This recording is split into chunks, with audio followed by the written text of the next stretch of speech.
तेईदू पहुंचे तिप्रामौथा सुप्रीमो महाराज प्रद्योत किशोर देववर्मन। 2 दिन पहले बीजेपी और तिप्रामौथा के बीच वहां झड़प हुई थी। उस दिन तिप्रामौथा की महिला कार्यकर्ताओं और पुलिस के बीच हाथापाई हो गई। तिप्रामौथा का आरोप है कि पुलिस ने कई महिलाओं के ऊपर वहां आक्रमण किया है।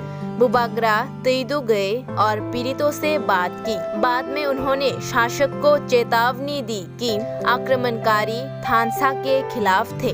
उदाहरण स्वरूप उन्होंने कहा कि मेवार कुमार जमातिया को थानसा के बारे में बात करने के कारण ही उन्हें मंत्रालय से हटा दिया गया और पार्टी से निकाल दिया गया।